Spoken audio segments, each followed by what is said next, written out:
Welcome back to my channel.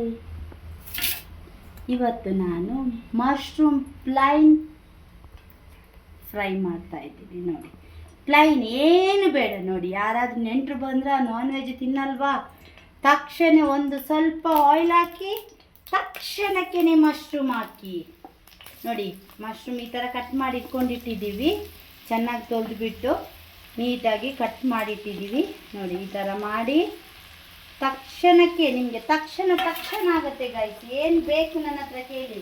10 minutes 5 minutes ಇದ್ದು ಯಾವುದಾದ್ರೂ recipe ಬೇಕಂದ್ರೂ ನನ್ನ ಹತ್ರ ರೆಡಿ ಇದೆ. ನೀವು ಏನು ಕೇಳಿದ್ರೆ ನಾನು ಮಾಡಿ ಕೊಡ್ತೀನಿ. ನೋಡಿ, ಇದಕ್ಕೆ ಸ್ವಲ್ಪ ಸಾಲ್ಟ್ ಹಾಕೋಣ, ಎಷ್ಟು ಬೇಕು ಅಷ್ಟು.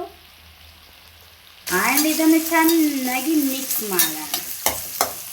ನೀಟಾಗಿ ಮಿಕ್ಸ್ ಮಾಡೋಣ. ನೀಟಾಗಿ ಫ್ರೈ ಆಗಲಿ. ಯಾವ ಥರ ಫ್ರೈ ಆಗಬೇಕಂತಲೂ ತೋರಿಸ್ತೀನಿ ರೀ. ಎಲ್ಲ ಬೆಂದಿದೆ, ಸಾಲ್ಟ್ ಹಾಕಿದ್ದೀನಿ, ಮಶ್ರೂಮ್ ಎಲ್ಲ ಬೆಂದಿದೆ. ಇದಕ್ಕೆ MTR ಅವ್ರದ್ದು ಪೌಡರ್ ಹಾಕ್ತಾ ಇದ್ದೀನಿ. ಫ್ರೈ ಮಾಡ್ಕೊಳ್ಳಿ. ಆಯಿಲ್ ಯಾವುದೇ ಕಾರಣಕ್ಕೂ ಆ್ಯಡ್ ಮಾಡಬೇಡಿ ವಾಟರ್ ಗೈಸ್. ಇದರಲ್ಲಿ ತುಂಬ ಆಯಿಲ್ ಕಂಟೆಂಟ್, ವಾಟರ್ ಕಂಟೆಂಟ್ ತುಂಬ ಜಾಸ್ತಿ ಇರೋದ್ರಿಂದ ನೀವು ಸ್ವಲ್ಪ ಆಯಿಲ್ ಹಾಕಿದ್ರೇ ಸಾಕು. ನೋಡಿ, ಆಲ್ರೆಡಿ ನೋಡಿ ಗೈಸ್. ಇದಕ್ಕೆ ಬೇಕಂದರೆ ಪೆಪ್ಪರ್ ಆದರೆ ಆ್ಯಡ್ ಮಾಡಿ, ನೋ ಪ್ರಾಬ್ಲಮ್. ನಿಮಗೆ ಸ್ಪೈಸಿ ತುಂಬ ತಿನ್ನುವವರು ಪೆಪ್ಪರ್ ಆ್ಯಡ್ ಮಾಡಿ. ನಾವುಗಳು ಜಾಸ್ತಿ ಸ್ಪೈಸಿ ತಿನ್ನಲ್ಲ, ನಾರ್ಮಲ್ ಸ್ಪೈಸಿ ನಮ್ಮದು. ಮೊನ್ನೆ ಚಿಕನ್ ಸ್ಯಾಲೋ ಫ್ರೈ ಮಾಡಿದ್ದೀನಲ್ಲ, ಅದೇ ಥರ ಮೇಲೆ ಹಾಕಿ ಗೈಸ್.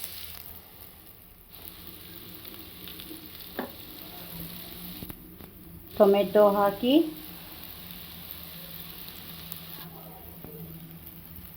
ಕೊರಿಯಂಡರ್ ಲೀವ್ಸ್ ಹಾಕಿ ಒಂದು 2 ನಿಮಿಷ ಫ್ಲೇಮಲ್ಲಿ ಇಟ್ಬಿಡೋಣ. ಸ್ವಲ್ಪ 2 ಮಿನಿಟ್ಸ್ ನೋಡಿ ಇಟ್ಟಿರ್ತೀನಿ. Yummy mushroom dry. ಓಕೆ, ಈಗ ಮೊನ್ನೆ ನೋಡಿ ಗೈಸ್, ಇವಳು ನಾನ್ ವೆಜ್ ತಿಂದಿರಲಿಲ್ಲ, ಇನ್ನೂ ತಿಂತಾ ಇಲ್ಲ ಅವಳು. ನೆಕ್ಸ್ಟ್ 5th ತಿನ್ನೋದು, ಆಗಸ್ಟ್ 5 ಮೇಲೇ.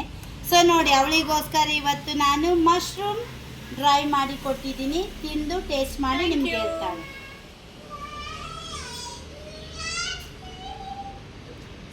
It's two tasty guys. ನೋಡಿ, ಚೆನ್ನಾಗಿದೆ. ಆಂಟಿನ ಲೈಕ್ ಮಾಡಿ, ಸಬ್ಸ್ಕ್ರೈಬ್ ಮಾಡಿ.